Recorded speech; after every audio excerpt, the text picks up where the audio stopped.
Hello, and welcome to Starbreakers Episode 7. The party has traveled through the Feywoods, dealing with these corrupted creatures.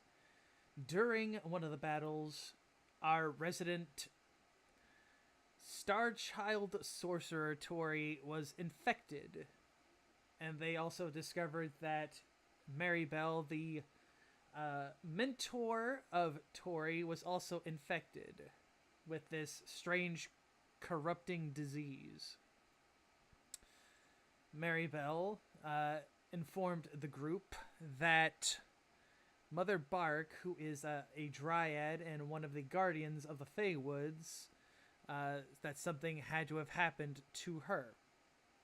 And so, the party traveled through the Feywoods and discovered that Mother Bark had been infected with a corruption, which corrupted her very soul and turned her into this kind of vile, undead creature. They battled against her and the various corrupted beasts that serve her until she was defeated. And as she was dying, she said that all that she remembers was someone saying, "Ulha will be pleased, praise be Bagak." Bagak being this profane god that the party encountered some of his minions in the form of gnolls during their time in the underworld. And now the group must travel to the Darkwoods, find out the source of the corruption, save Maribel, save Tori, and perhaps even the very Feywoods themselves. With that, Kyre, introduce yourself, and what is Kyre thinking of this, of Mother Bark and really the Darkwoods themselves? What does Kyre know of the Darkwoods?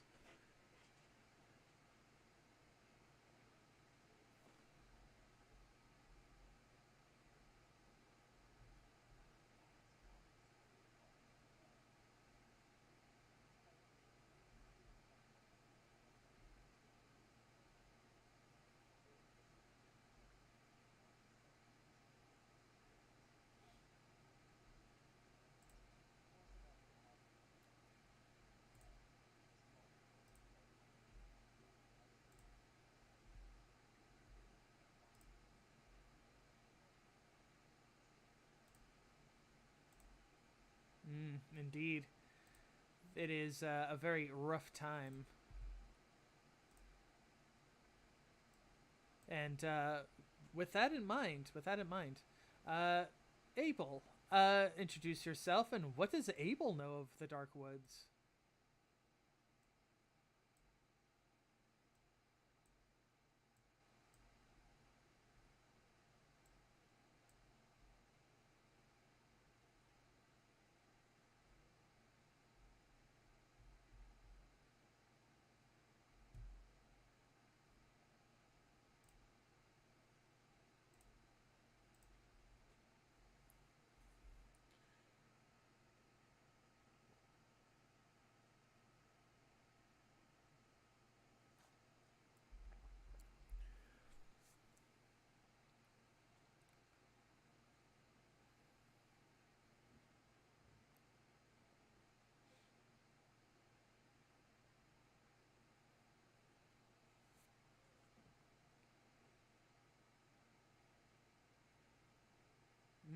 Indeed. Korgolg. What does Korgolg know of the Darkwoods?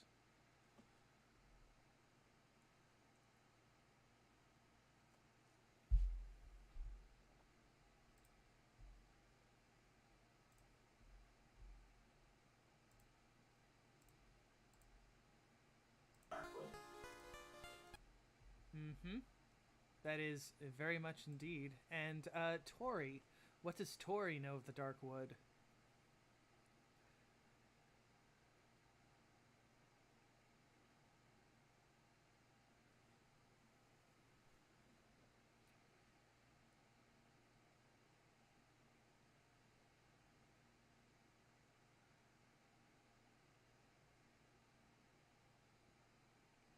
Indeed.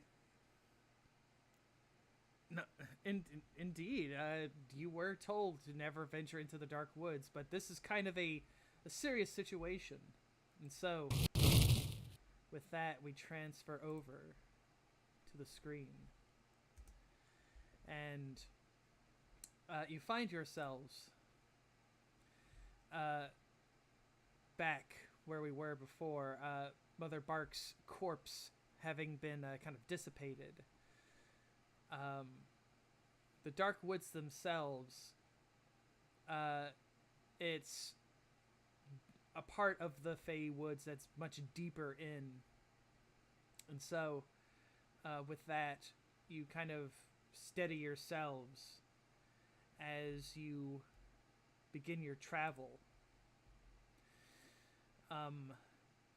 As you kind of move through the Feywoods, which had a somewhat cheery, kind of disposition to like the canopy, despite Ravenspire itself looking, the Ravenspire itself being quite foreboding. The rest of the Feywoods was fairly decent, but as you begin to enter into the part of it that is known as the Darkwood Forest, the canopy gets heavier and darker as you go deeper in. And Abel, much like you said, you do feel like something is watching you as, again, you venture deeper in. And soon, you feel a light breeze, and you smell the scent of a fire slowly kind of coming to your noses. And you soon come upon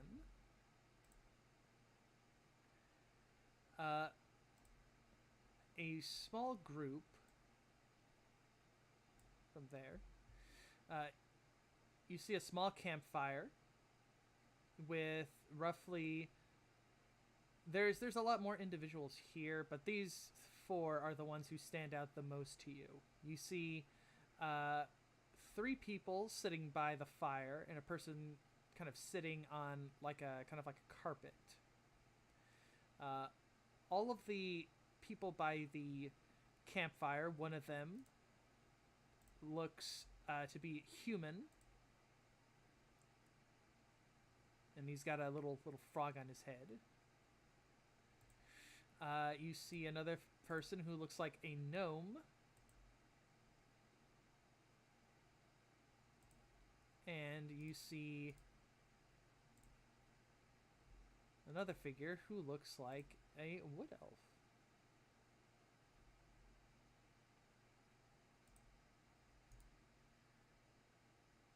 And as you all kind of enter in, the wood elf will kind of look to you, and he'll go, "Oh, greetings, greetings. You look to be travelers, to be sure. Please, come, warm yourselves by the fire." There is kind of a soft music kind of playing. There we go.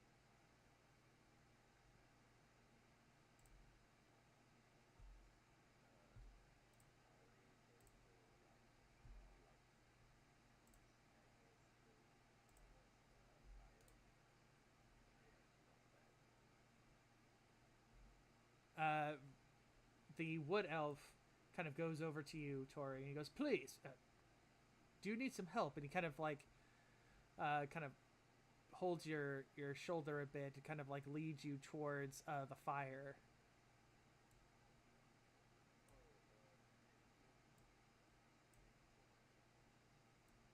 Yeah, please.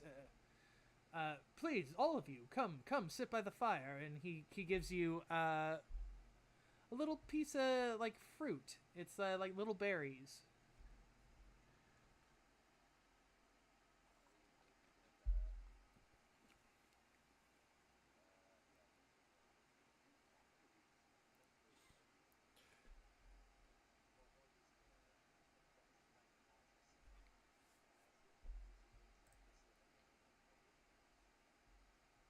Um, Give me a wisdom roll plus a background that feels appropriate.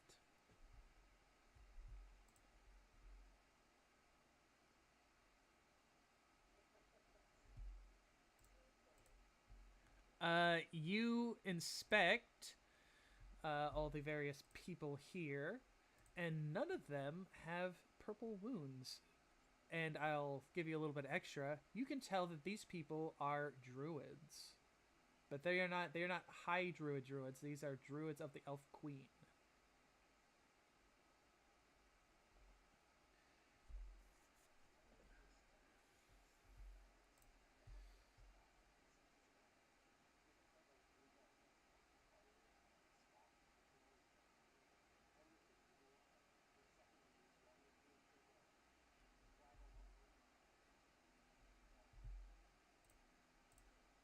Okay, Kyra, as you kind of, you know,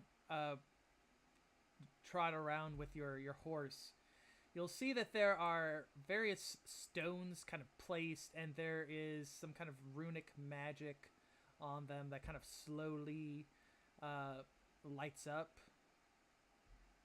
The wood elf kind of goes, "Please be careful with those. Those are the singing stones."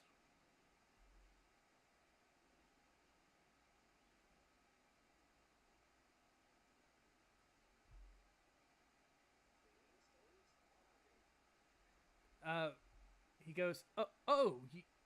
He kind of taps his head a bit. Pardon my manners.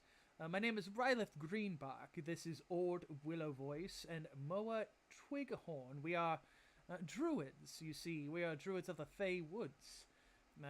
Protectors, you should say. The singing stones, and he kind of points to them.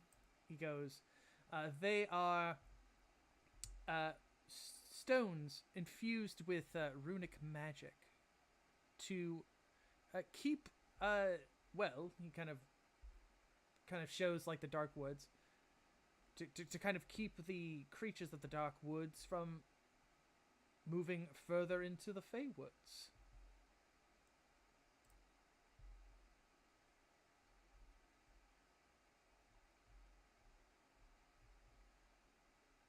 And he goes, the pleasure, it's all ours, honestly. But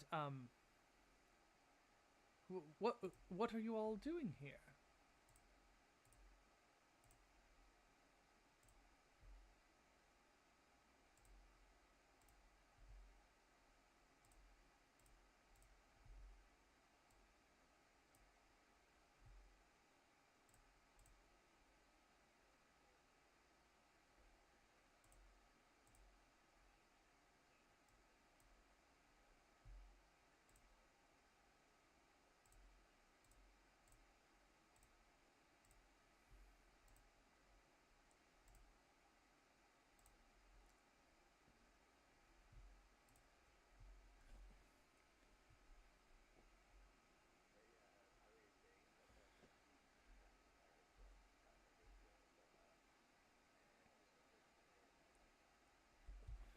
Uh, Ryleth goes, Bagak.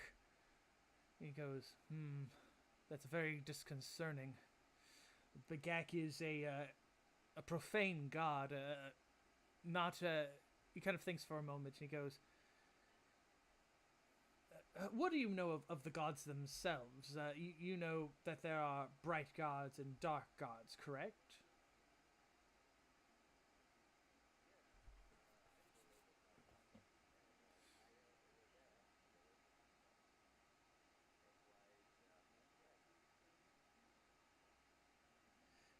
He'll Rylith will kind of nod a bit and he goes, yes, but those gods, those are. He kind of thinks for a moment. He says, they're not natural gods, if you get my meaning.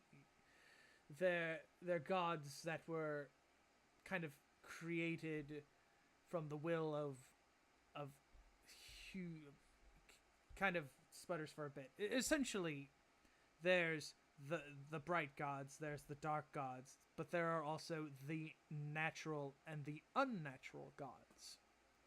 Bagak is an unnatural god. He's not dark in the sense of those types of gods. He's more of like a creature of corruption and just pure uh just pure evils, I guess.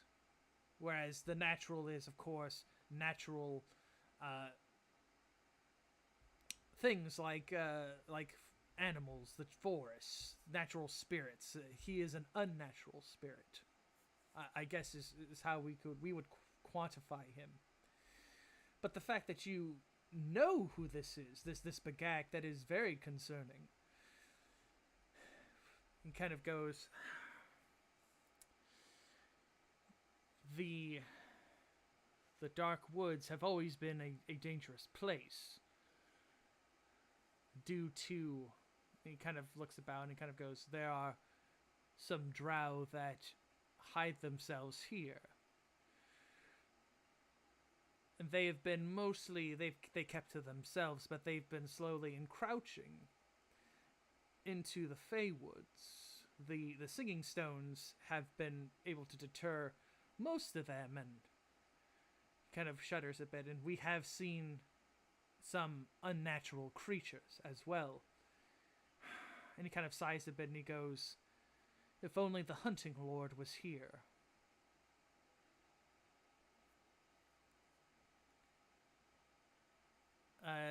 Tori, because of your connection to the Elf Queen, you know that, and Korgold, perhaps you may know of them as well, but the Hunting Lord is a Fey being.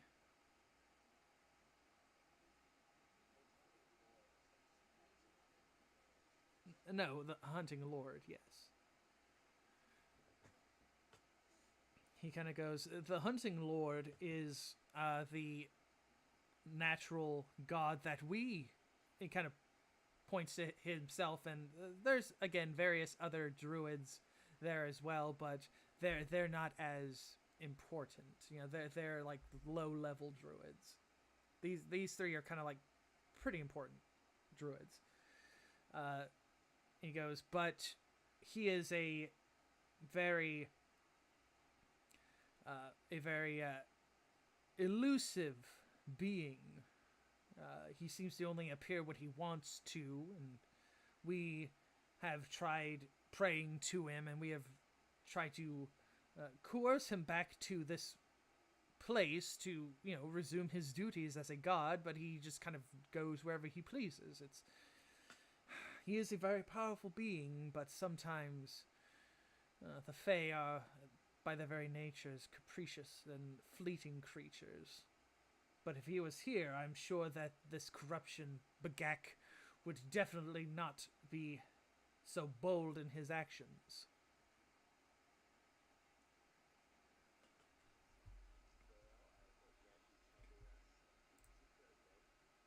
As you all kind of talk, the figure here, she kind of goes, Rylith, bring the half orc and the unusual child to me. And Rylith kind of looks to her and he goes, Rotha, are you sure? And she simply nods, and he goes, Hrothra is a seer, a shamaness, if you will. Please, go sit on her carpet, and she'll, if she is desiring to speak to you, then it is very important.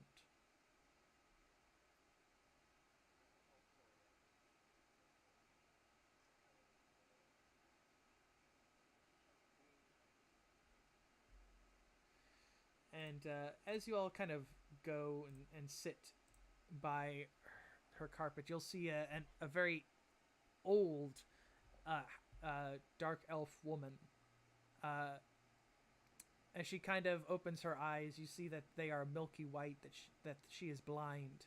But she seems to see kind of beyond you, in a sense. And she goes, both of you have a interesting connection to the Elf Queen in some way. And she kind of looks to you, Tori, and she kind of goes, you are here because someone you care of is in danger. And then she'll turn to Korgol and she'll go, you are here for that, but you're also missing a piece of yourself as well. If you would like, I can roll the bones for you. And I can give you a piece of important information that the spirits can give me. And essentially what that means for you guys is you can roll a wisdom or a charisma check and use a background that you feel could be related to prophecy or foretelling.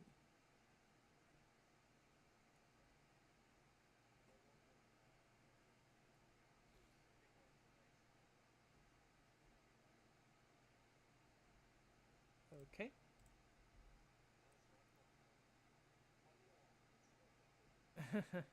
she she kind of looks at you, Korgold, for a moment. She kind of goes, what you're seeking, it is within a hut in the forest. And she gives you a stone, Korgolk, and on the stone you see like a cord. And she goes, if you spin this stone, it will lead you into that direction. And she kind of looks to Tori and she kind of goes, let us look at your reading, shall we?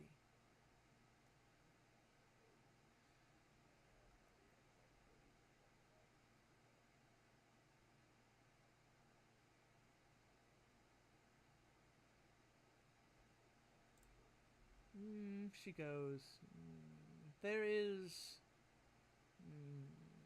for what you're seeking, there is an old crone, Ulha. She lives in a hut, and she has allies that guard it. You must be cautious with her. And as she kind of says that, something about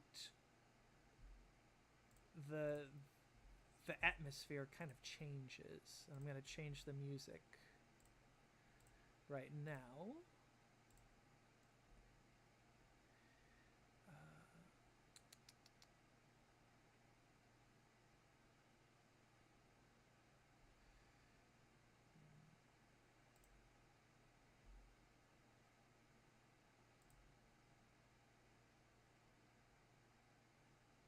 As the somewhat kind of cheerful kind of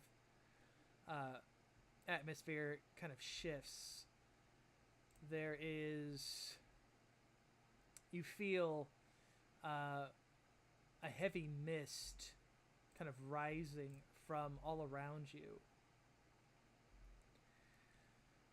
And you, as this happens, you see the druids kind of look to the stones, and the stones are kind of beginning to flicker as they kind of get up and they all kind of move into like a somewhat defensive positions, and they go, something is wrong here, very wrong.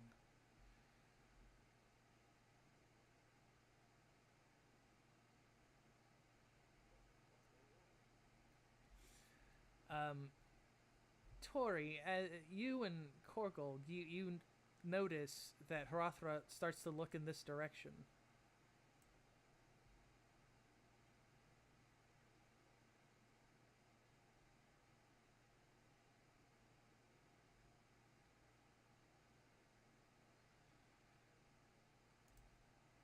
And what you notice is you start seeing the fog, something like a shape starts to appear in the fog as the stones themselves, the runic magic begins to flicker out. And soon, one by one, the stones start to go out as if something is forcibly kind of like draining them of their kind of magic. And you see these kind of mist like entities begin to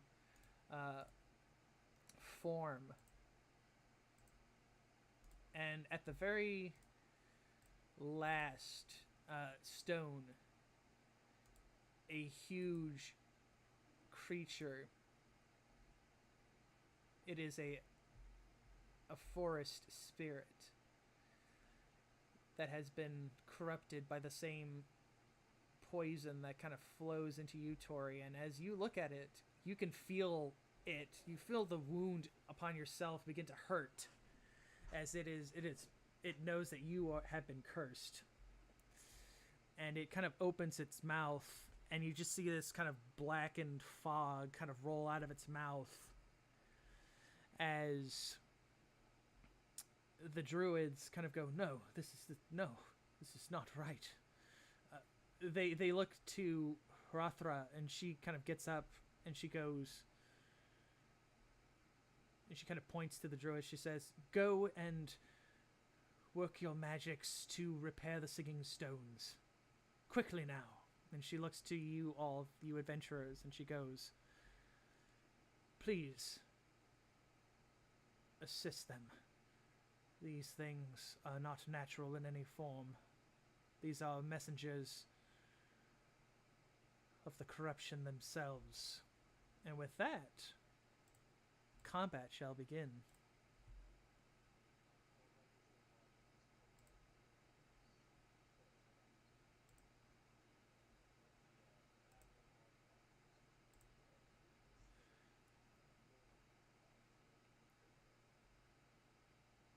Okay. Just gonna...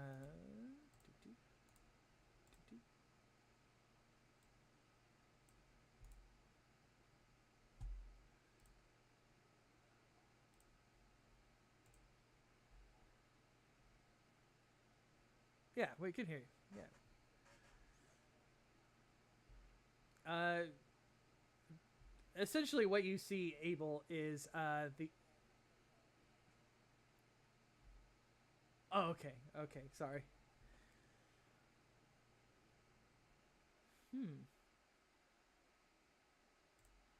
Okay, let's get these...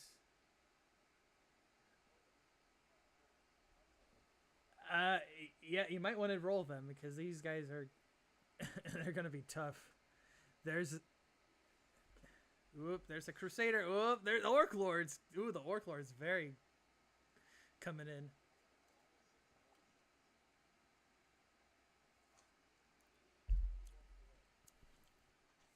Ooh, and you got one with the Great Gold Worm, too. Oh, boy.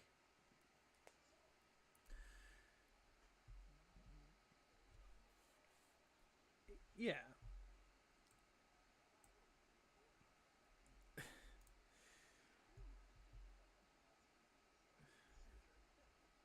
Uh, with that,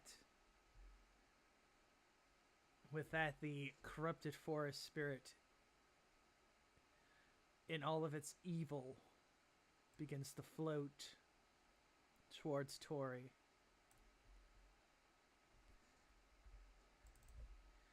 And it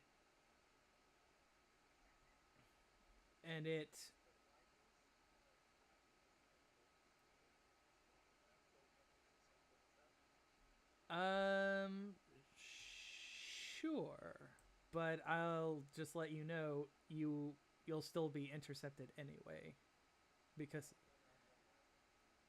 you might want to hold on to it, is all I'm saying. As that is also going to target you. So we'll roll that again, because I didn't target it that time. And I need to fix the music.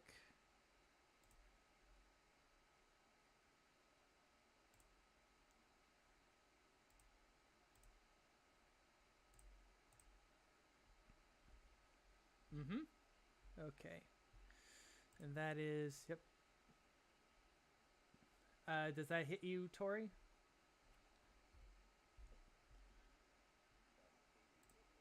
Does the 22 hit?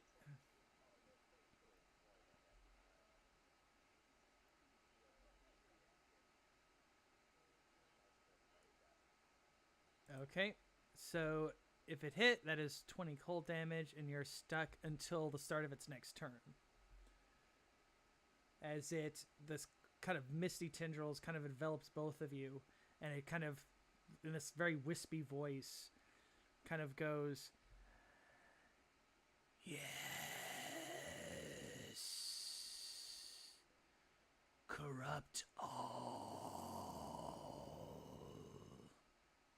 And with that, the mist monsters go next. The mist monsters begin moving themselves to begin attacking the party proper. Kyra, what are you doing down there? Get up on that map, you. There we go. It's like you fell off the battle screen. With that, the mist monsters begin their attack.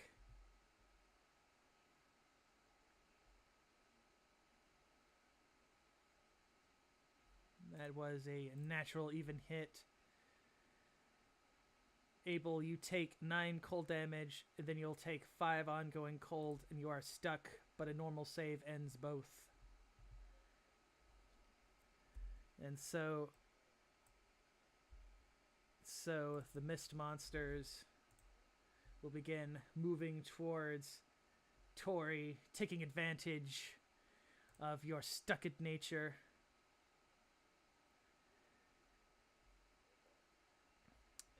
Now this one will attack Korgolg. And then this one will also attack Korgolg.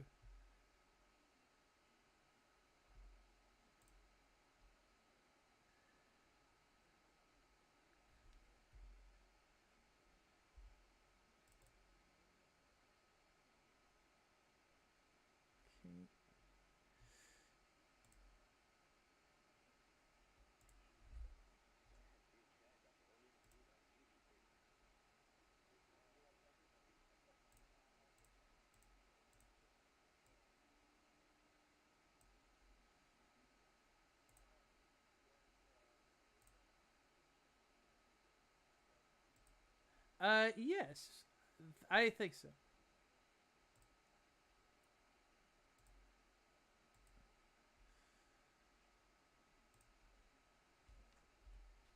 Yep. 8 damage. Okay, I will say that the mist monsters, those guys are mooks. So, let's see. Now, this one, he's going to move over to Kyre and attack Kyre. And will promptly miss. The other ones are just going to start floating up to try and mess with the druids. Abel, it is now your turn.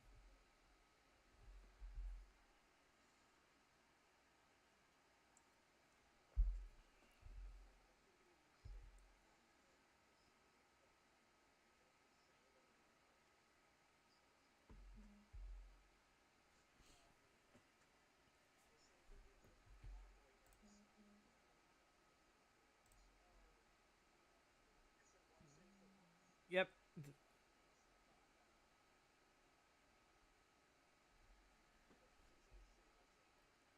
Yeah.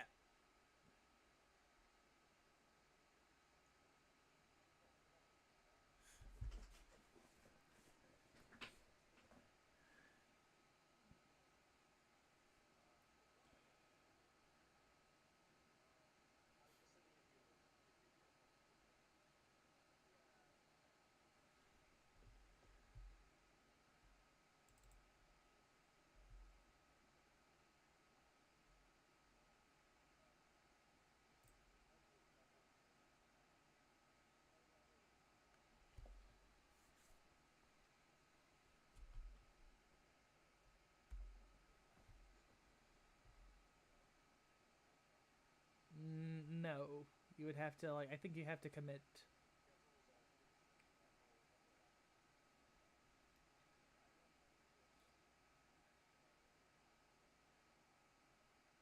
Mm-hmm.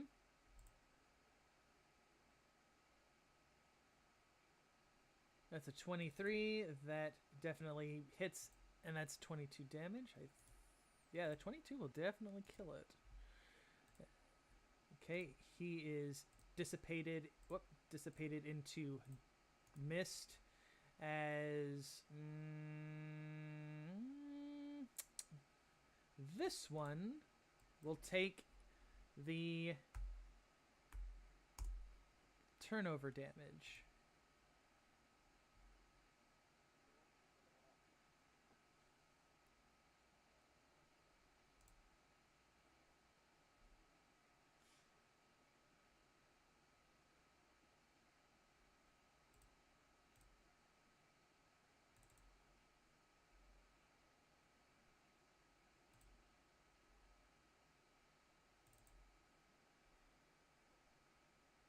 Oh, oh, one more thing. One more thing. One, one more one more thing. Just so that way you guys will know. These things have 12 plus to all their damage except fire and force. So, you still kill it like Abel because you had a 13 plus, so that natural 13 plus, so that kills it. This is mostly for like everybody else, so that way they can remember.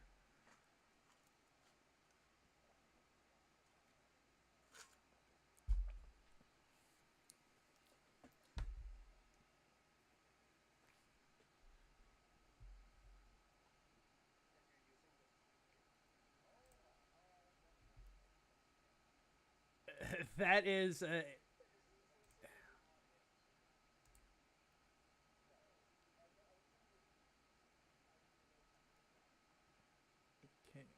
Okay.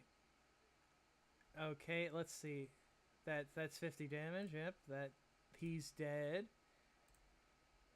Yeah, he's dead. Well, they have. I'll just be up.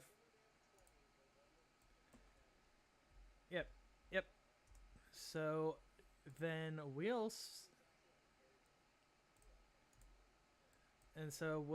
say that this guy on Korgolg is dead, and yeah, he's dead.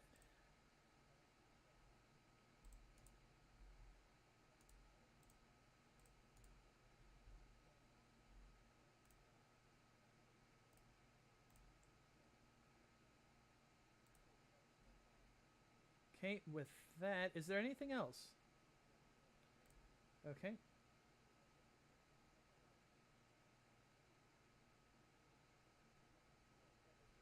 yeah.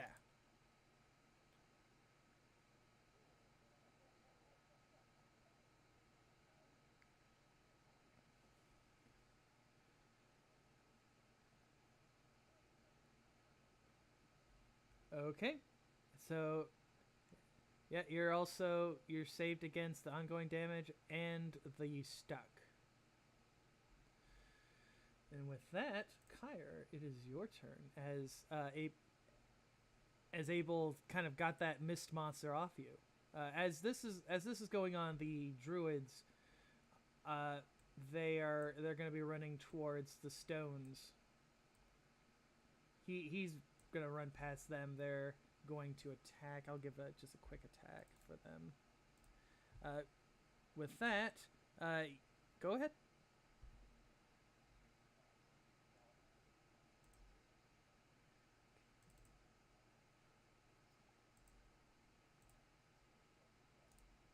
Mm-hmm.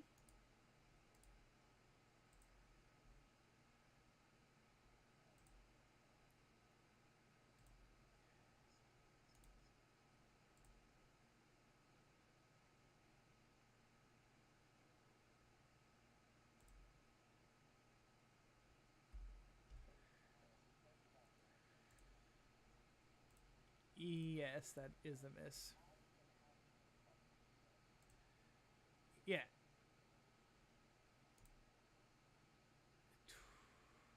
Yep. So 12 indeed.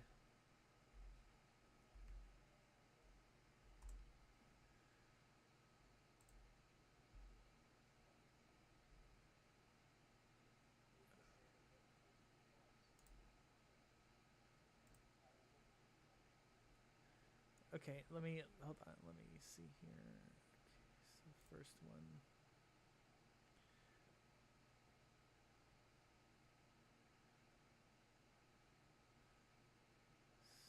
So that's against mundane. You said mundane takes 12? Okay.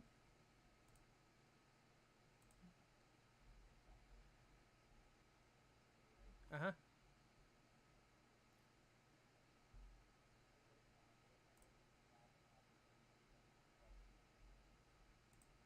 Okay. So it's 13?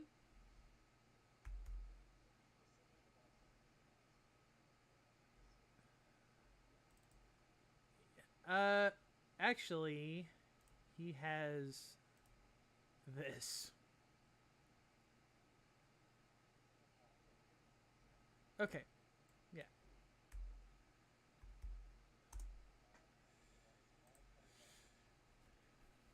Okay, with that, Tori, it is your turn.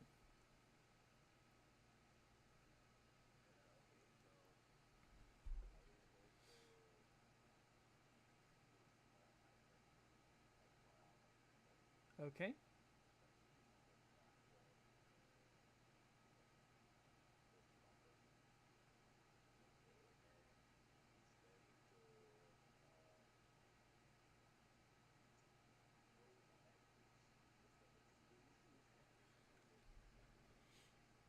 Okay.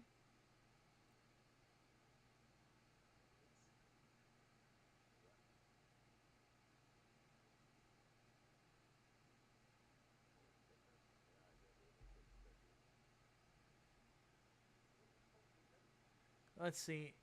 It's against that is yep, it's against its MD. Yep, that does hit. However, it's not a natural 16 plus. So it so so that is going to be half of that. But I will say it is dazed. So that does help. Anything else, Tori? All right, with that, Korgolg.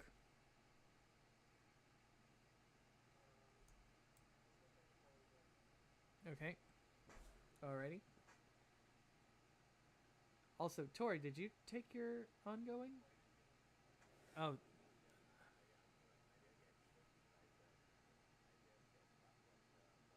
uh, okay,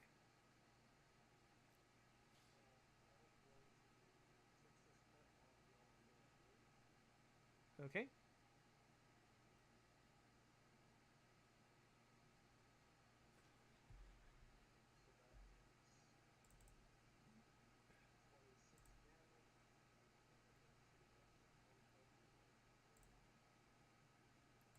okay. Yeah, and that will definitely hit it. So that is going to be the full damage. So this will dissipate, and the other will begin to transfer over. That guy's dead.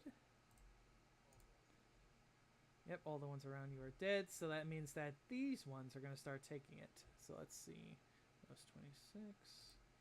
So this will definitely kill him, I'm pretty sure.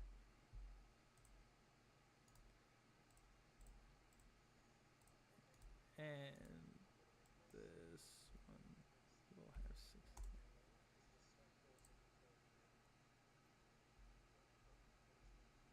In Yep, indeed. And speaking of,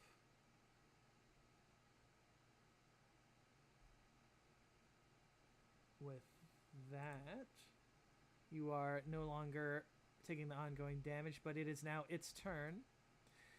It kind of looks at Harathra, and it kind of looks to Tori, and it's like really, really, really wants to.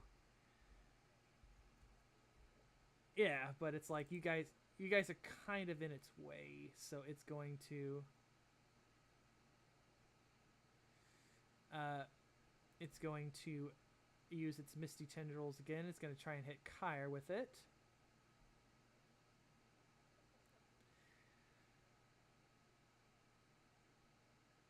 And speaking of, it is also going to use this as well.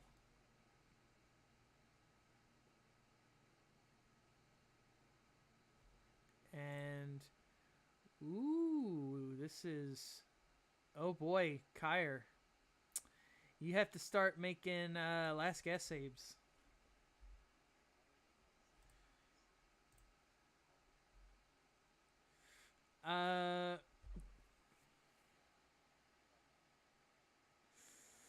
Um, I will let you get a free pass.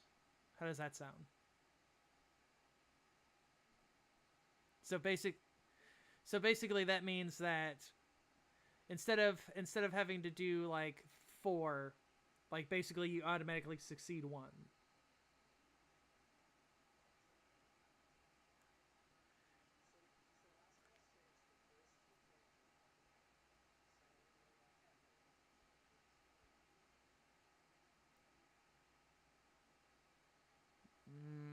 Let's see, what is the thing for?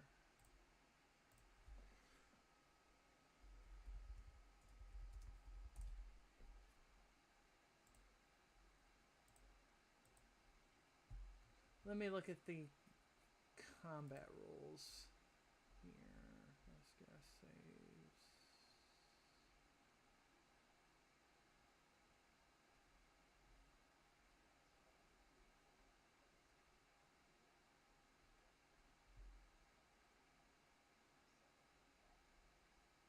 Mm-hmm.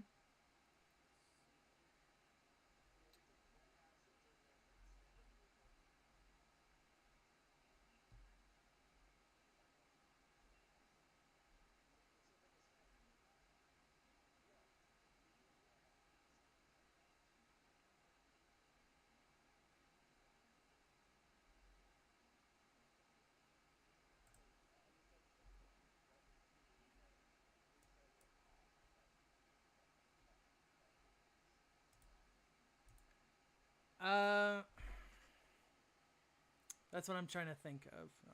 Let's see here.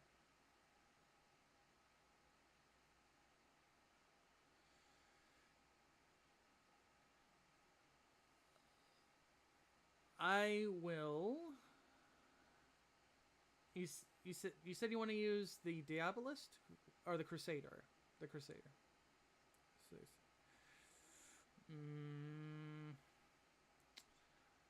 I let's go with the Shake Off then.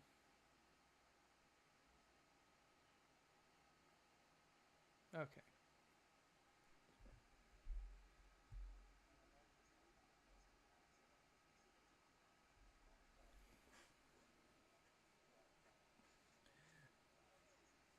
I'll say something like this, like a face mask almost kind of forms from like the armor, your armor that you're wearing. It almost kind of like it's alive, kind of forms a mask around your face. And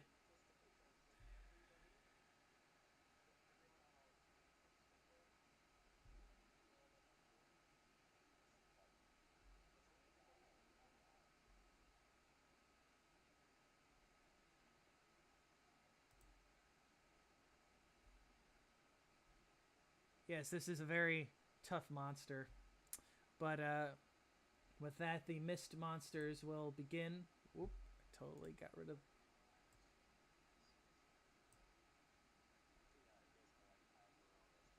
Yes, Tori is no longer stuck. It is now the mist monsters. They're going to start floating over to Tori.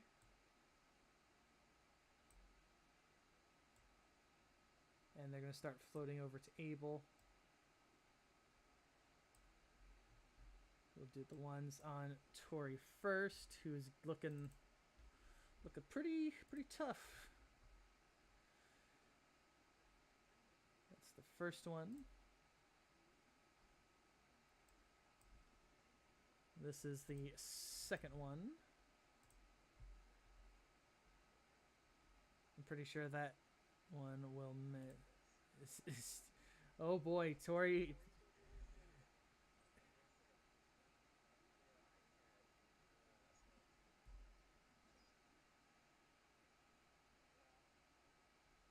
Okay, so it has to roll it again, but it's a -1.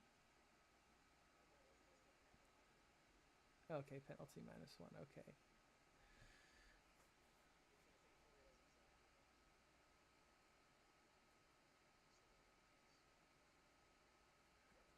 So is that both of them would miss, or would it be just one of them misses? Okay, then your cosmic ferret kind of manifests in front of the mist monster, and that kind of like confuses it. The other mist monsters will begin their assault upon Abel.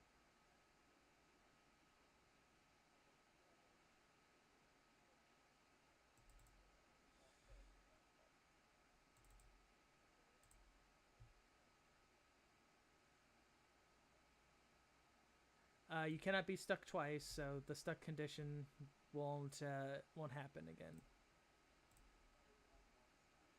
The ongoing does stack.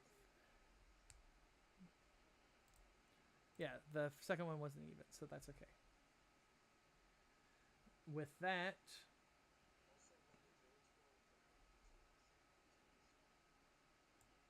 yes, indeed. In fact, I'll roll his thing right now because technically I didn't give them an initiative because they're meant to be more in the background. Unfortunately, he is still stuck, but the other two, they are working diligently to work on the. Uh, okay, that's fine. With that, Abel, it is your turn as the mist monsters are kind of surrounding you and Tori.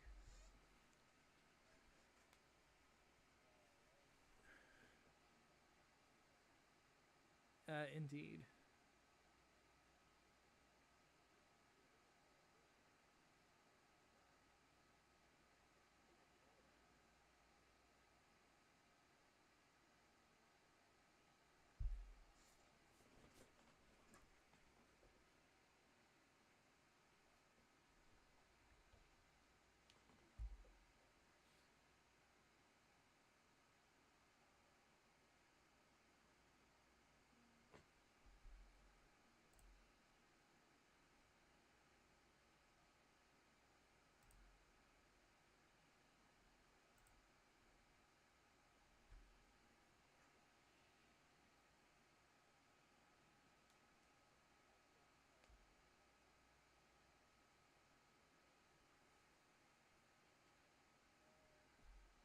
But they are mooks, so if you do break through one, you'll probably take out the other one.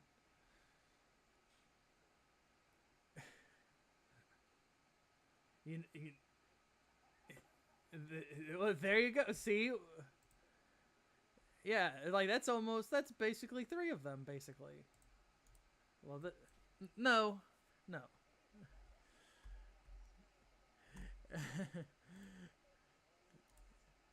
One and almost a half. Practically.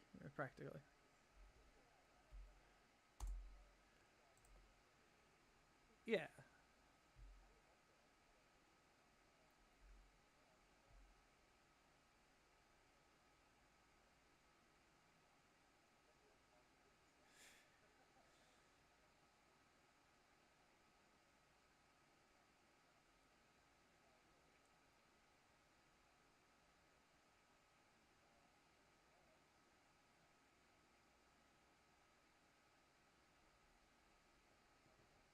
Okay. With all right, Kyre, it is your turn.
Okay.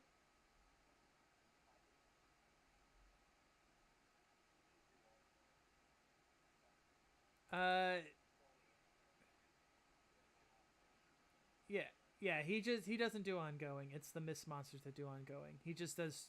He. Yep. Yeah.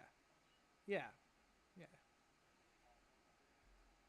All right, Tori. It is your turn. As you're in bad shape.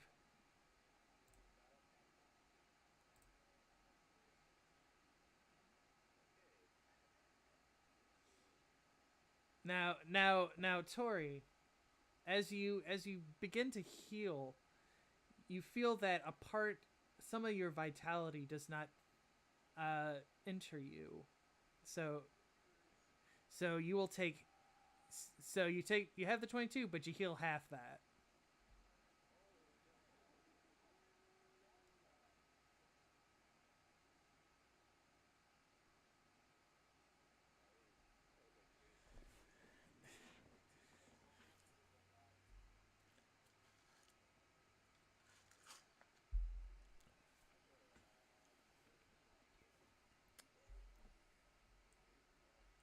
Technic Yeah, yeah, technically you could be 3, yeah.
Okay.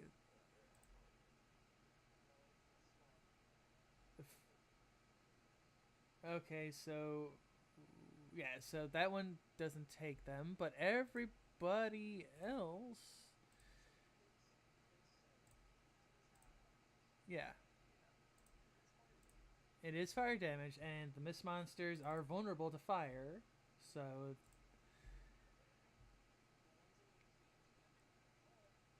yeah. Yep, the all the mooks in a great big shot of fire. The mist monsters all dissipate,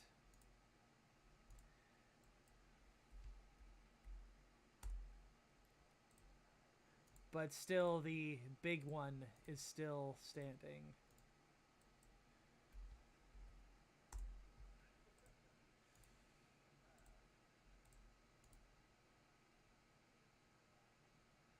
Anything else, Tori?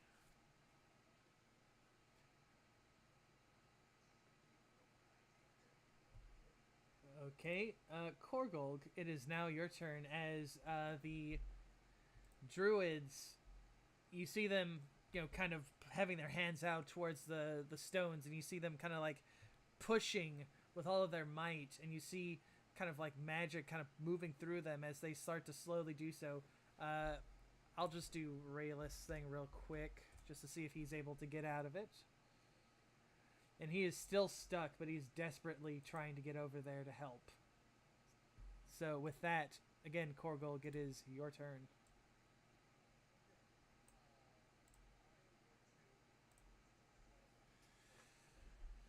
Okay.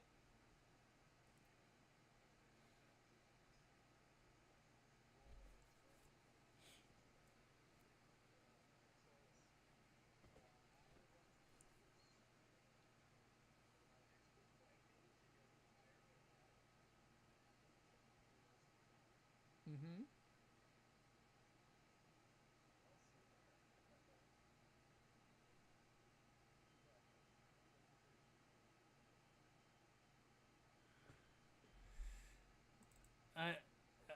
Uh, it is indeed, because again, it is that 16 plus. But yeah, half of that, so it's how much? 23. Still slightly better, but it's whittling down bit by bit.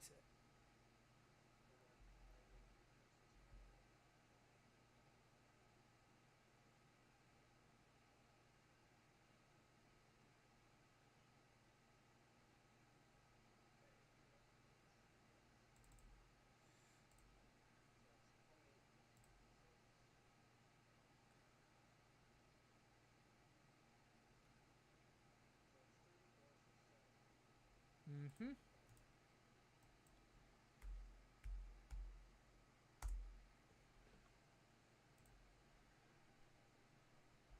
Okay, with that, it is the corrupted forest spirit's turn. Let's do the elemental cold out of the way. And let's have it roll. It's mist tendrils.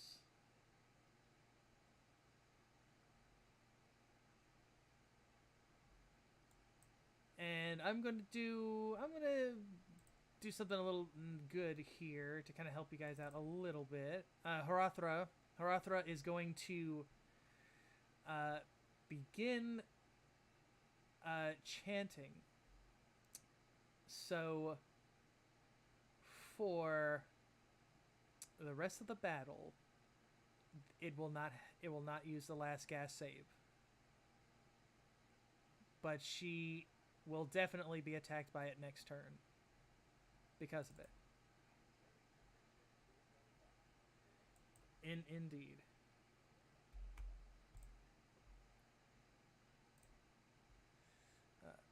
That was just me fixing her health because I totally forgot to put her health there. But in any case, it is going to attack now.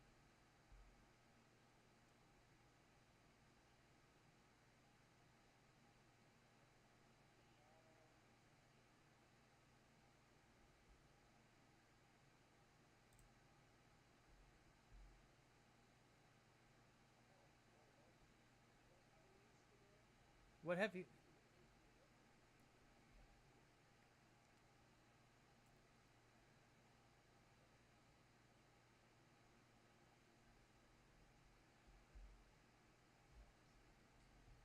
Indeed, you are.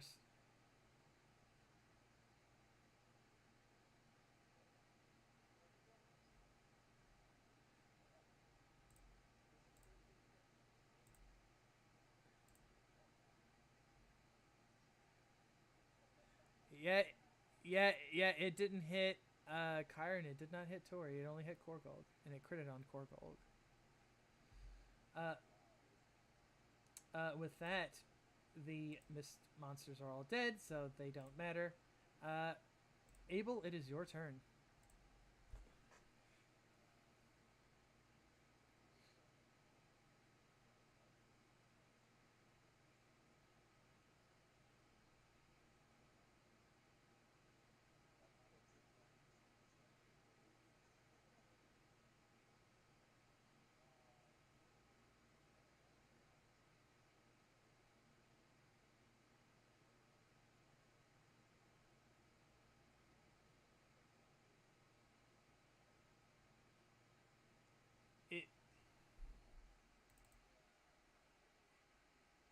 It, and I will say this thing is vulnerable, like the other, like the mist monsters. It is vulnerable to fire damage.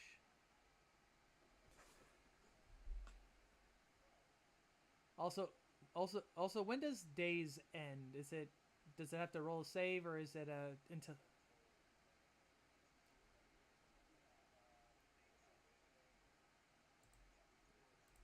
All right, so please go ahead, Abel. I'm gonna roll its save to see if it actually saves against the dazed, and it and it does.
You do. You do.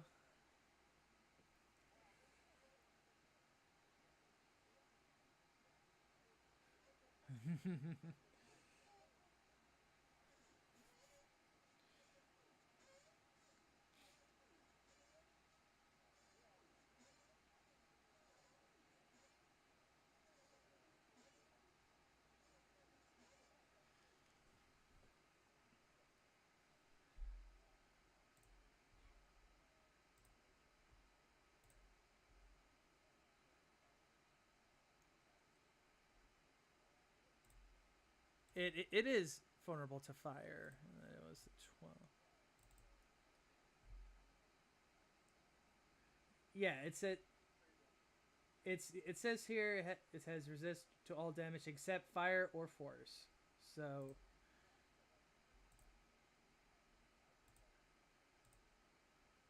I I will allow it because this thing is really hurting you guys. So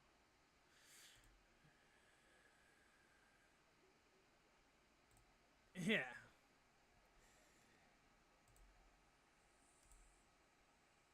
and we'll put it at vulnerable so that way we remember. Nope.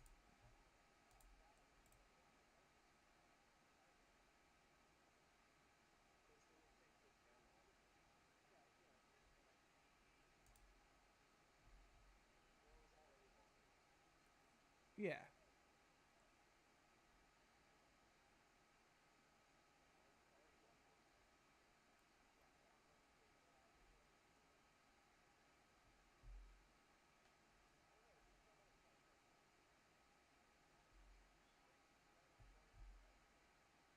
Okay. With that, anything else?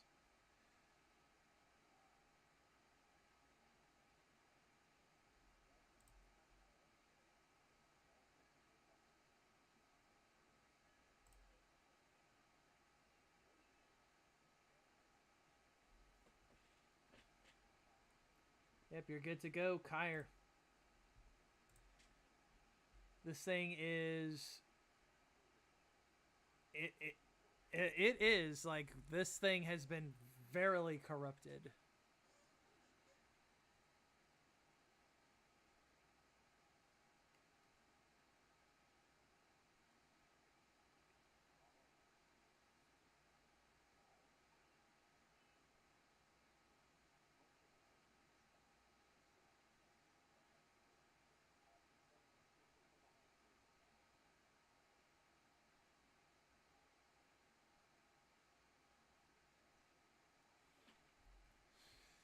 Mm.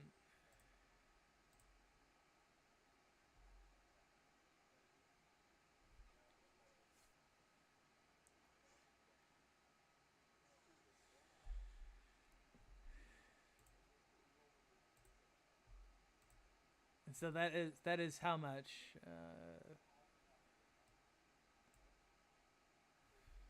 13. Yep.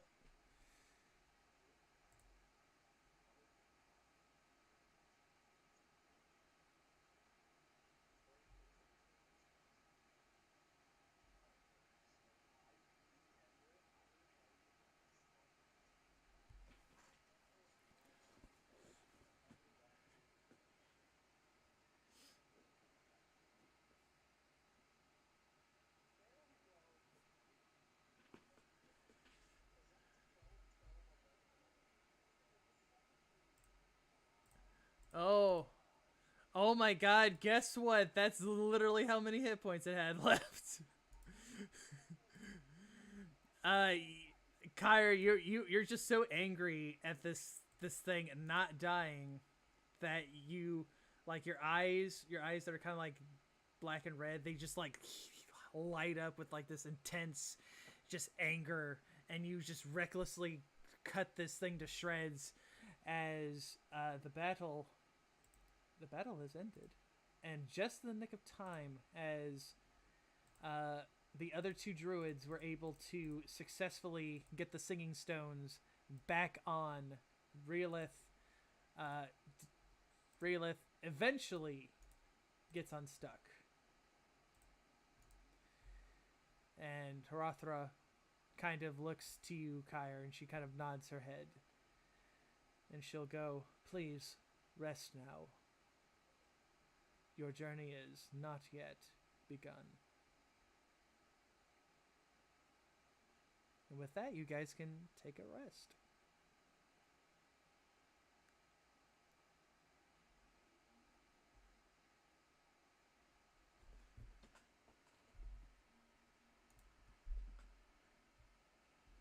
Hrothra, as you guys are, the druids, they all return back to the campfire among the misty corpses, and they provide you guys with food and like a decent enough place to kind of like rest yourselves. But it's there. They go, "Soon we will have to take our leave and inspect any other singing stones that are about to make sure these things do not continue on."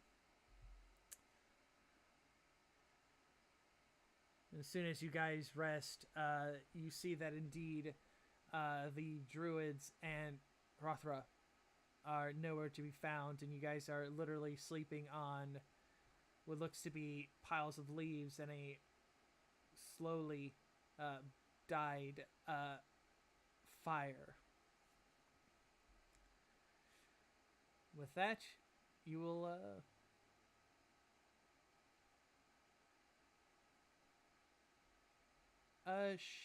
sure.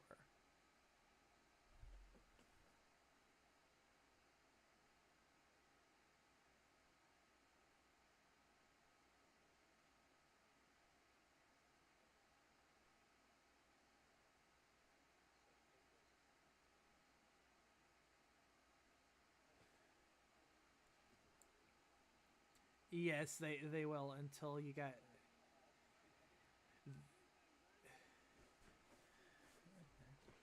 Now, now, now, when you guys get your next full heal up, they will go back to normal. But it's like right now, it's like the curse is really trying to like corrupt her. So they're trying to make her, they're trying to get Tori as weak as it can. So it's like that's why it's eating at the recovery. That's why it's eating at her recoveries. In indeed, but as you all kind of begin moving properly into the dark woods, Kyre, what is a complication that you guys deal with as you walk through the dark woods?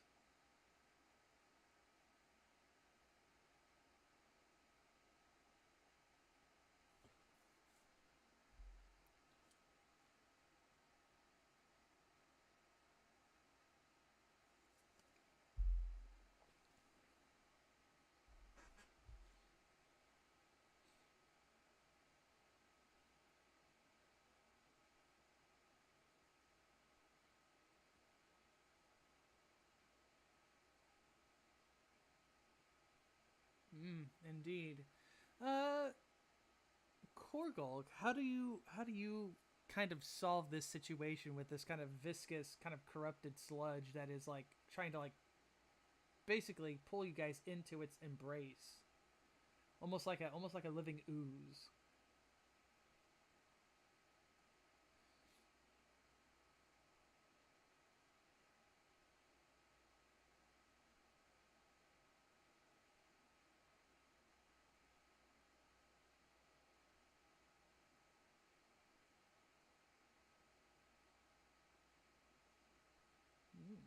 In very nice and very very quickly as you guys as you do so, and it's like a very intense kind of scene as the rotting wood is like slowly kind of being eaten away by this kind of corrupted sludge, and it's like right at this tense moment where like you think Tori is going to fall in, um You guys are able to kind of pull them out before they kind of fall in, and you see the sludge kind of like melt itself away into like nothingness, and there's nothing there anymore. Maybe it was uh, maybe it was sentient enough to try and do so, but who knows for sure. And as you begin walking, you are met with a very strange sight as where is it?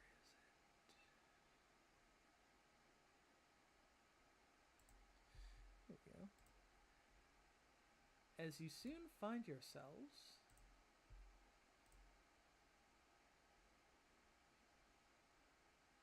near what looks to be a very large tree with large vines kind of like growing from the roots.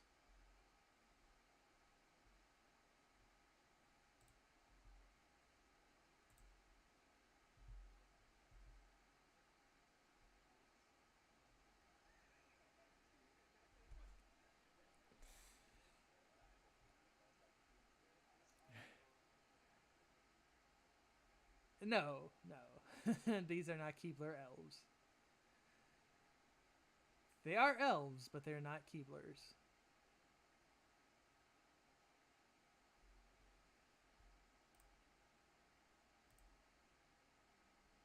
So, as you spin the stone, it knocks into the door and it kind of helps open it slightly. And you hear like a very kindly voice say, "Come in."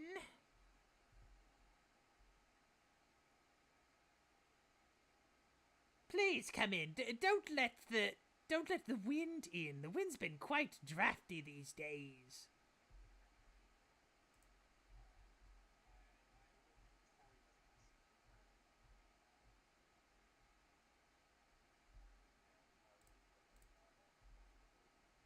Okay, as you all kind of come in, you see a very old lady. See her right there. She is wearing very kind of shabby robes, and you see many small, kind of elvish or perhaps even gnomish beings with red hats and red boots. They are just kind of quickly. One of them is this one right here. He's kind of dusting up the with a broom. This one is kind of messing with some tea. This one is messing with some fruits. This one's messing with cheese, and there's meat that's kind of slowly about to be prepared. Red boots.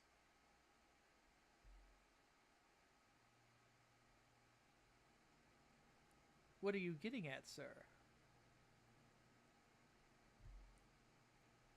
Sure. Sure. The DC will be 25.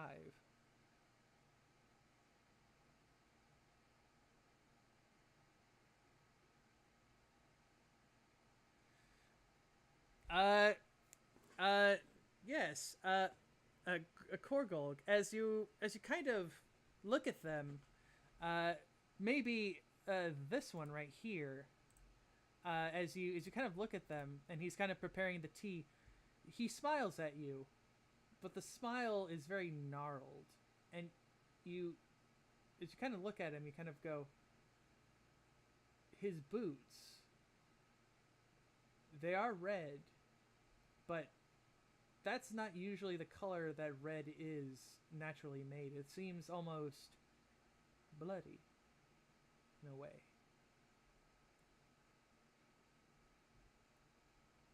As you do that, Ulha kind of goes, what is the distress here, child? Come, sit. Have some tea with Ulha and my children. We hardly get many guests here these days.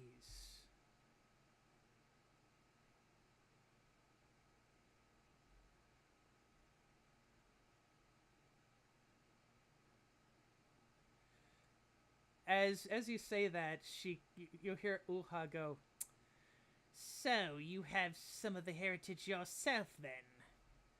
Very well, then there is no need for this disguise any longer. And with that, this is kind of an instantaneous effect, so let's change the scene.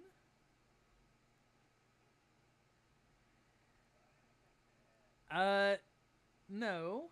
I totally forgot to change her token. One moment, please. I need to change her token.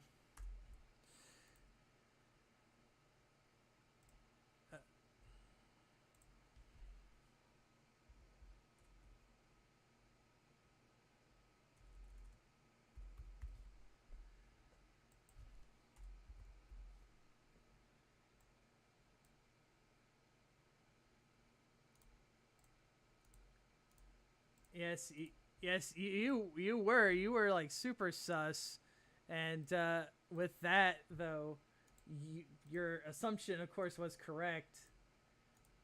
As they all kind of transform, and you see that they are Crimson Caps.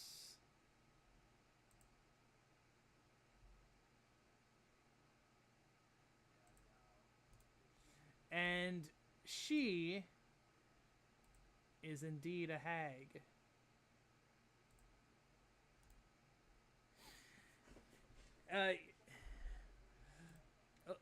Ulhulk just kind of goes, well, then you should have came in and had some.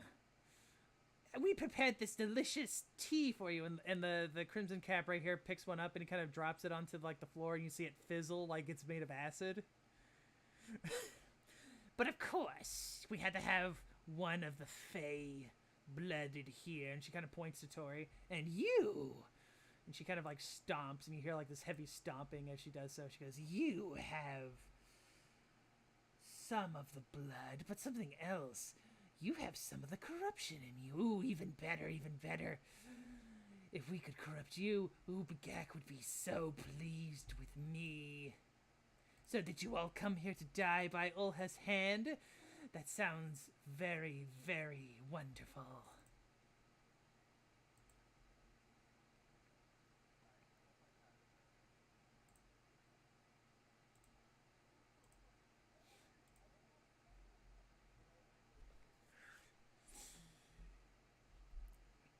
As you say that, she'll go, no, no, no, no, no. You cannot burn down my home. I have so many things cooking upstairs. In fact, and she kind of looks to the Crimson Cap. She says, please entertain these guests. I must make sure everything else is prepared upstairs. Oh, and she points to Tori, and she goes, please make sure that you don't kill that one. I need to corrupt it fully and completely. Killing it will simply not impress Bagak at all. And she goes up the stairs, and she's out of the scene. As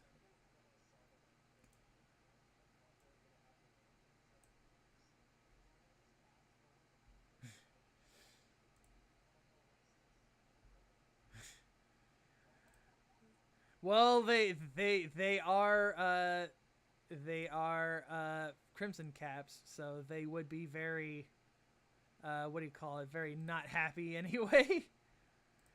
So to them, that probably is that would totally be their names.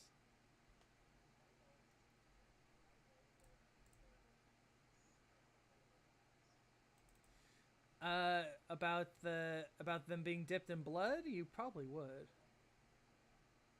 Yeah.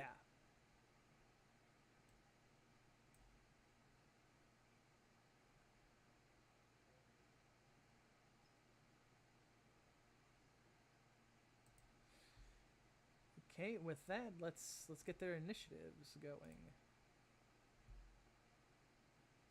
And they simply go, they kind of giggle very evilly.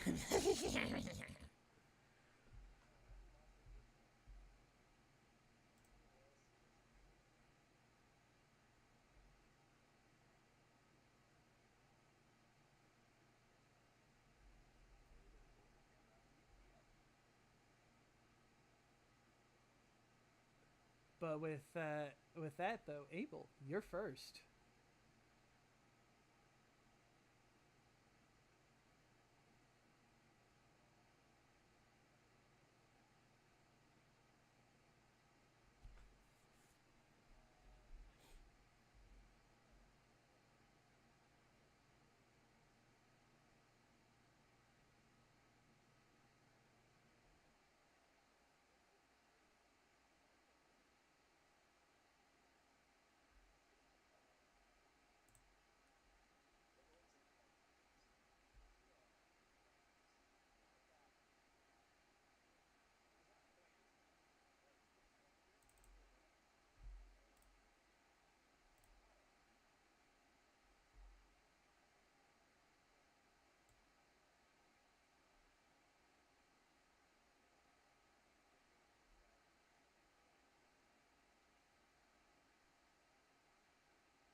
Okay, with that, the Crimson Caps will go first. As you attempted to do so, let's see. What do I want them to do? Okay, that's no. No. It is going to run up towards you, Abel, and it's going to attempt to slash you with its huge bloody cleaver.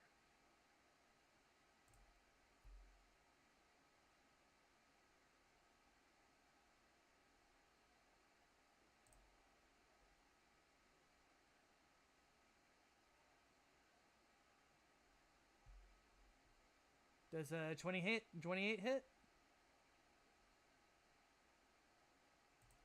Okay, so it'll hit you for the 13, and then it'll pop free, and it's it's kind of like moving around, and it's kind of like giggling. The other ones, this one's gonna try and attack Korgold and do the same thing.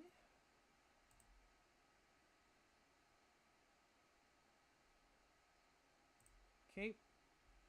The other ones, yep, and the other ones, they're just gonna slowly start to like encircle, and that is their turn.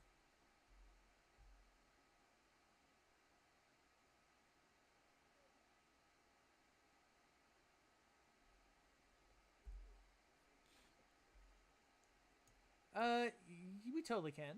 I believe I put a. I think I put it in the. Oh, it's not in the house rules. I forgot to put it there, but yeah, we are using dicey stuns. Just give a little reminder. What is it that dicey stuns do?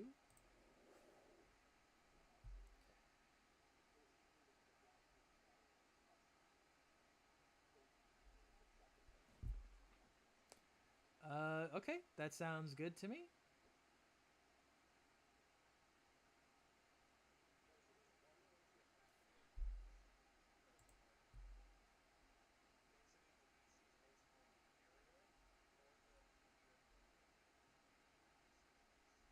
Okay.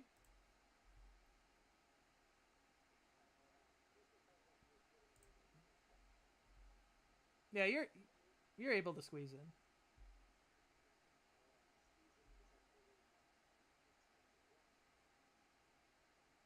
I'll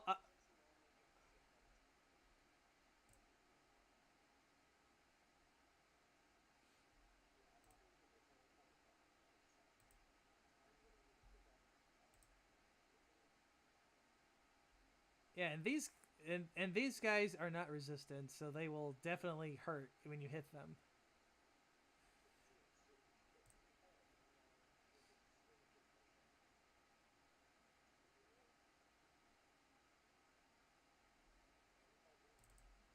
That hits.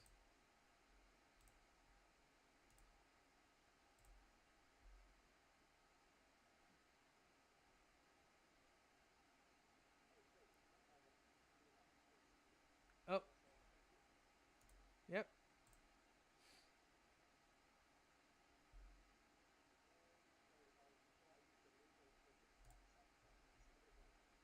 Okay.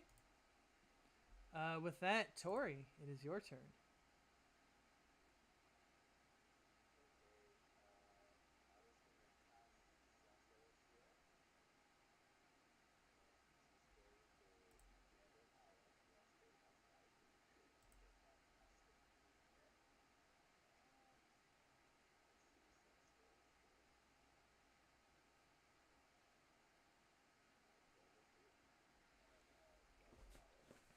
Okay.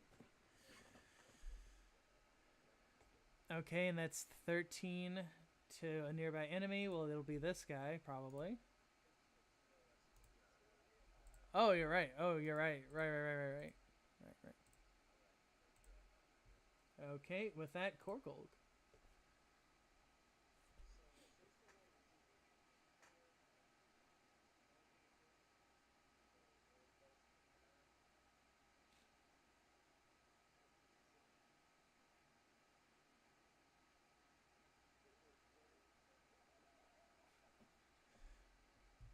Uh, yeah. So.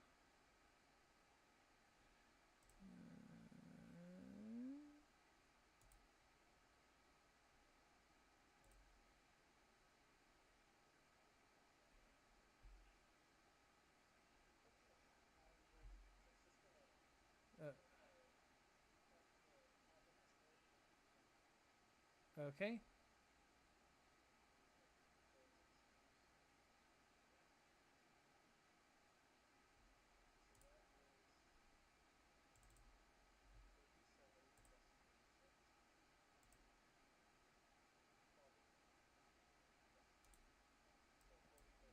Yeah, he is definitely dead.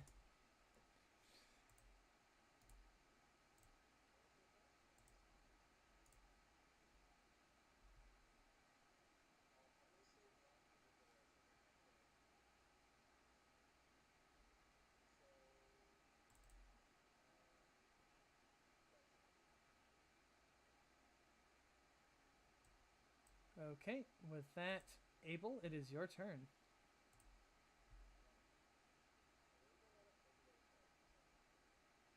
Uh, Korgo, as you kind of look, the meat is wiggling, like it's still very fresh. Like it's still very fresh. Also, like the fruit and like the flowers and everything, those are all rotted and disgusting. And it's like you smell like the foulest cheese from like that table over there.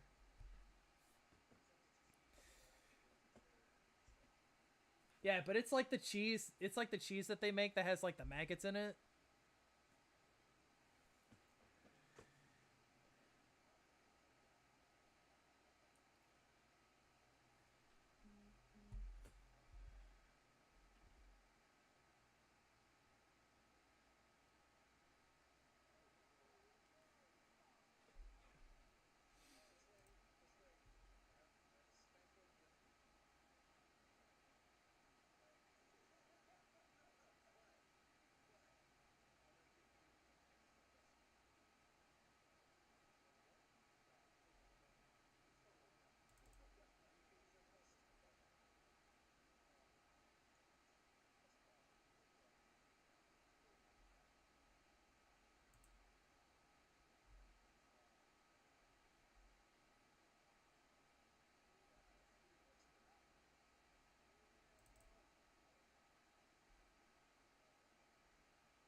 Okay.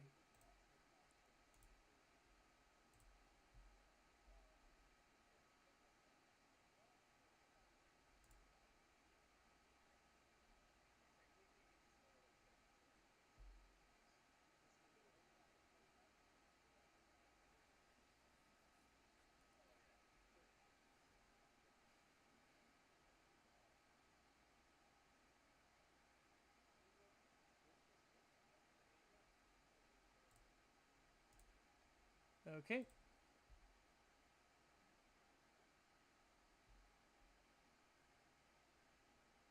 Anything else? Okay, with that, the Crimson Caps will. Let's see.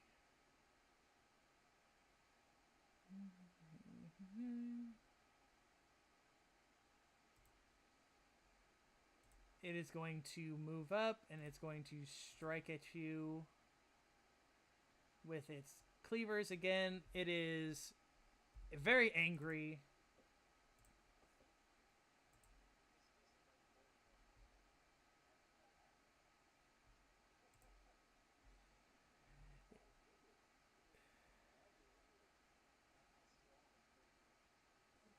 Bashful is going to run up to strike Korgolg.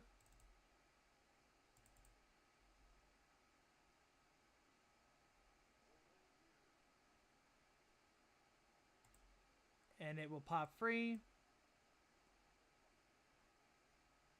And then this one, he's going to run over to Kyre.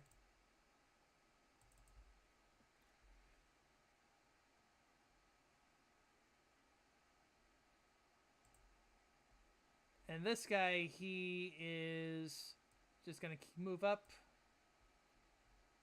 It's like they seem to be toying with you almost. It's like they're waiting for something in particular. And with that, Kyr, it is now your turn.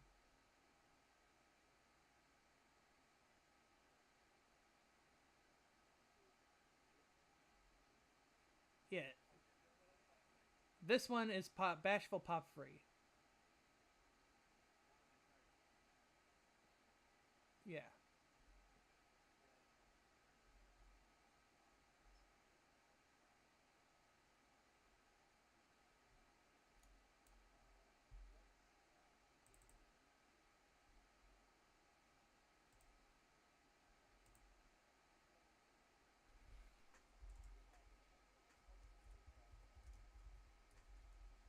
Okay.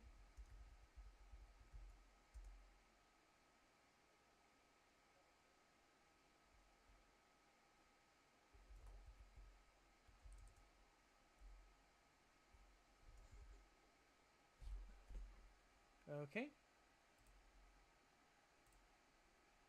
And that was against him. I think that will. Oh, did that not go? Oh, there it is. 8 more because of the hate.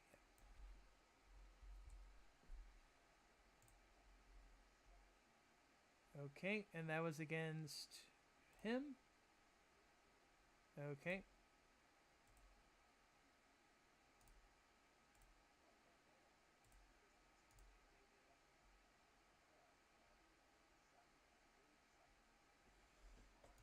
Mm-hmm.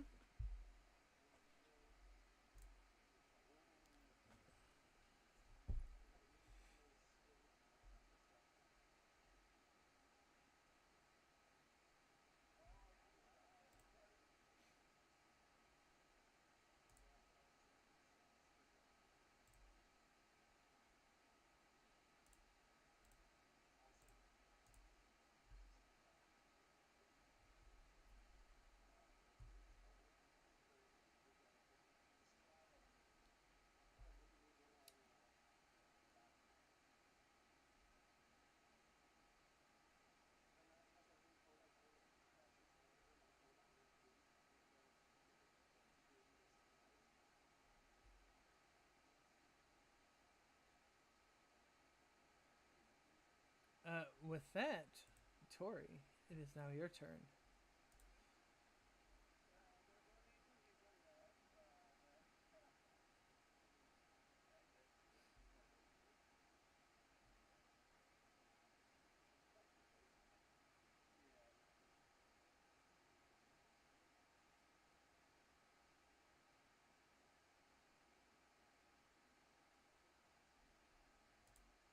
That 30, yeah, that 30 will definitely hit PD.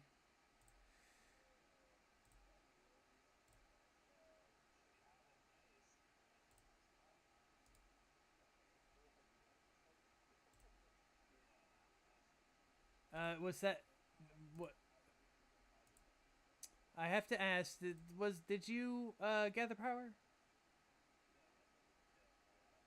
Okay.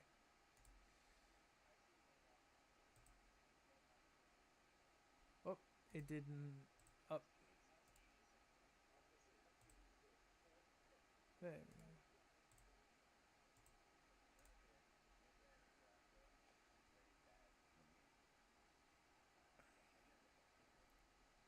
Okay, Korgolg.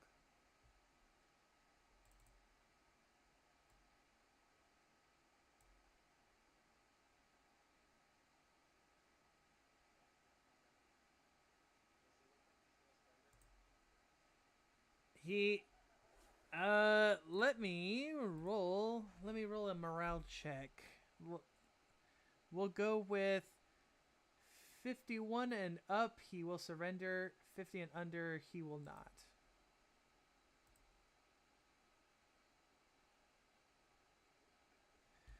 No, he's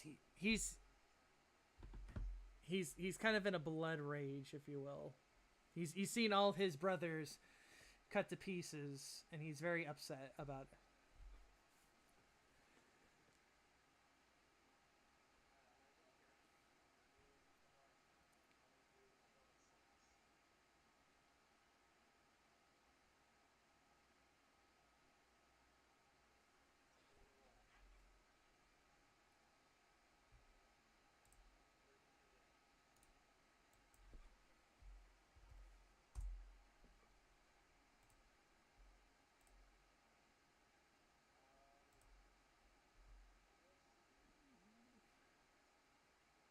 Nope.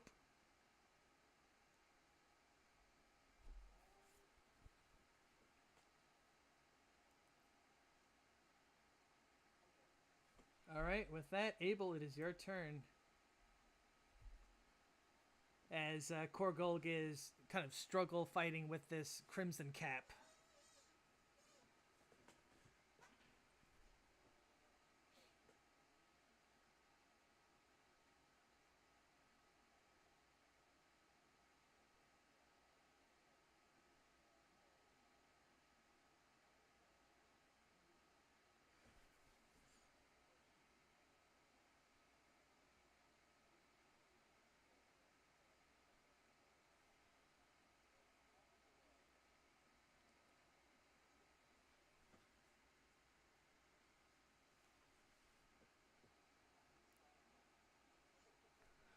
Oh.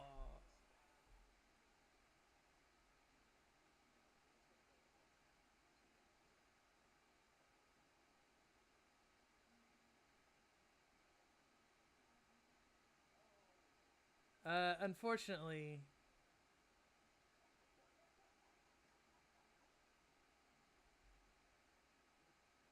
so yeah, you say try. It screams, and it does that. So it basically disappears.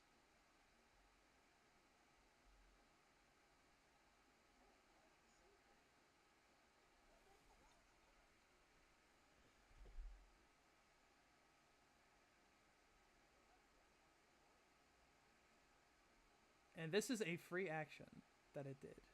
So with that, Abel, anything else?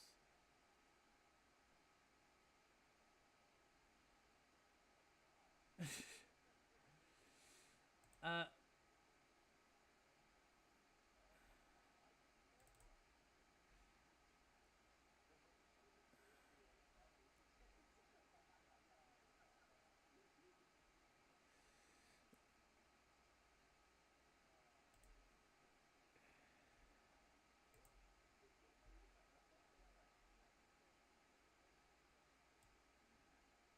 now, it's going to do that. It's going to pop back into existence. And it is going to... Oh boy. I don't... Yep. And this is technically a D14, so let's see what happens. It's a 1d4 nearby enemies.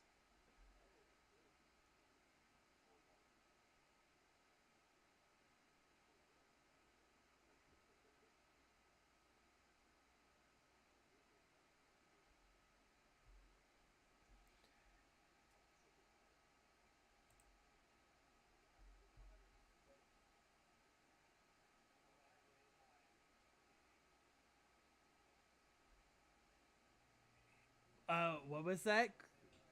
What was that, Korgulg? Kyre, what was that, Kyre? Okay, okay. You hear it, you hear it giggle as it like, and it's like you kind of hear this like raspy voice say, "Go on, say the other word. Make this more fun."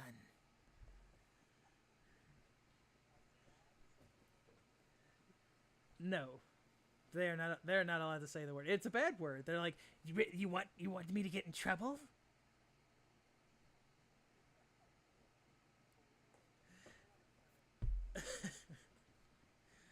It doesn't work that way.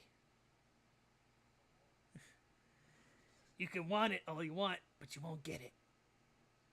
And then after that, it is Kyra. It's your turn.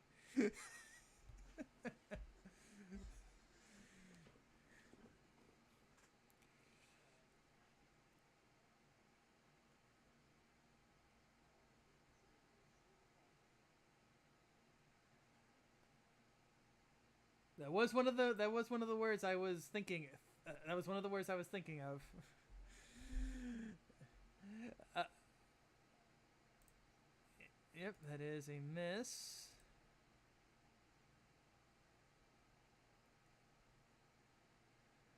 Uh, all right, Tori, it is your turn. And look at that, he's right in front of you too.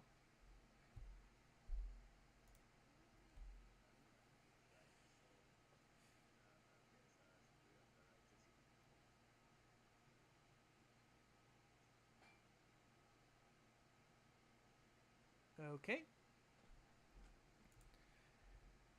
that's a 17. Yeah, that does not hit, unfortunately. But that is half. I think half will still. I think.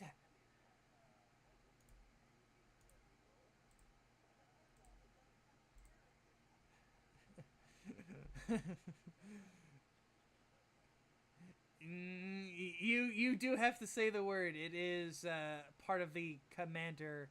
Uh, it is part of their thing.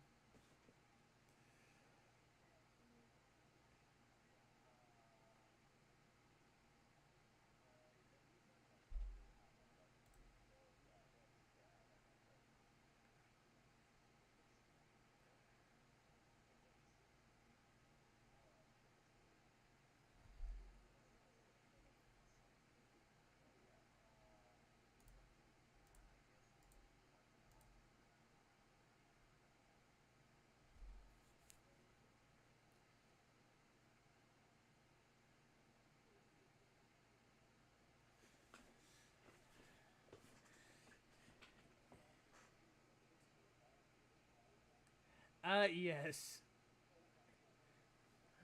Uh, because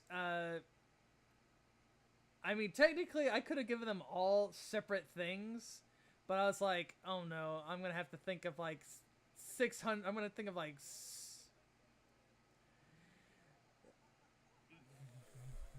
That was ones I was considering, but I was like, I'm just yeah. There, trust me, there's tons of like tons of things I could have used, but it's like I want to use the ones that I know will definitely come up and will at least give you guys a fighting chance. So, so with that, uh, Korgolg.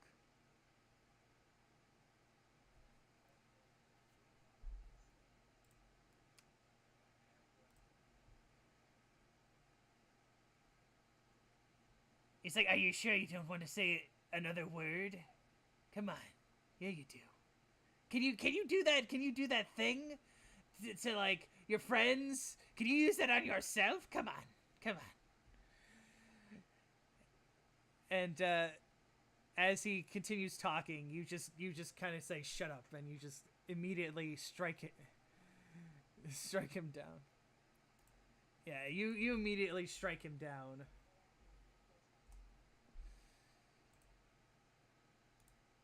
And with that, he is dead. But before he dies, you see his mouth go, "At least we provided a proper distraction." Oh,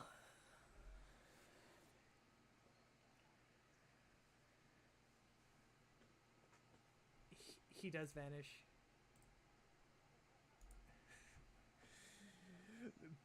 But you just simply hear like some body parts kind of fall into like a closet that's kind of in the area.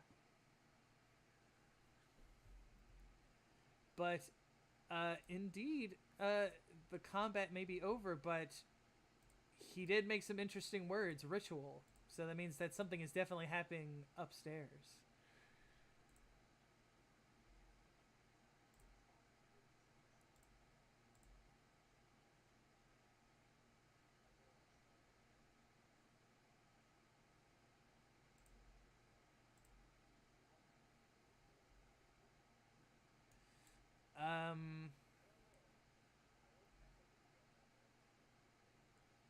I I'll say yes because this is going to be a very rough fight.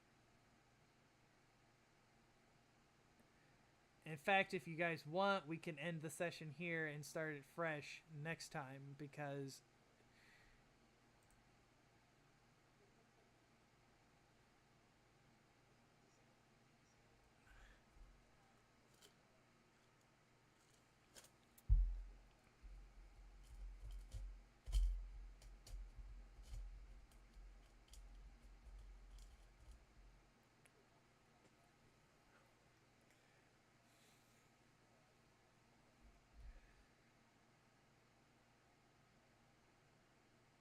no, it's fine. Yeah, let's say yeah, let's say it is a short rest, so that would or a quick rest, so that would make sense. But it's like you're just kind of stealing yourselves because you know that something bad is up there.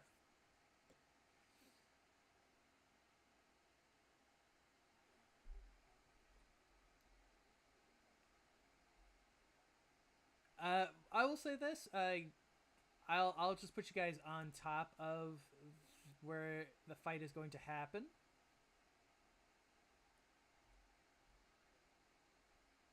Oh, you don't have any vision. Oh, I know why. Because this thing isn't. Because of the lighting.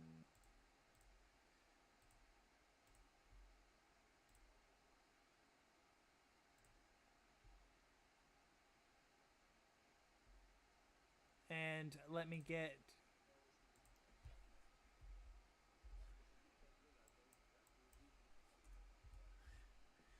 As you guys kind of come up, you'll see Ulha, and she'll kind of turn to you guys, and she'll go, "Well, it's sad that you killed my little children. At the very least, it helped get the ritual for Bagak almost completed. These will provide you some entertainment." And she kind of points to Tori, and she goes, "The only way to end the corruption is to kill me. Let's see if you can, little creature from beyond the void." And this is very high up. And yes, you can. Yes, it does. Um, Ulha, she kind of throws these twigs on the ground, and you see the twigs kind of like warp and change, and they turn into those.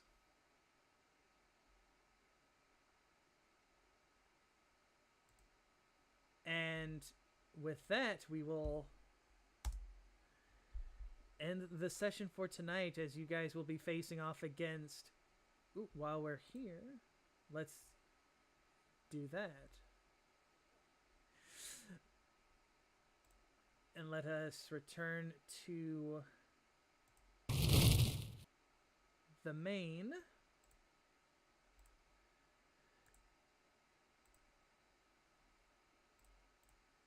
And with that, we hope you guys enjoyed this very quick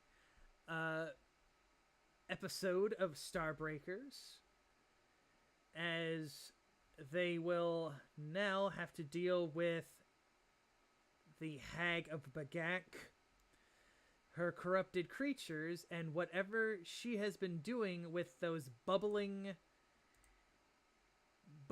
pools of blood and skeletons. So we hope you guys will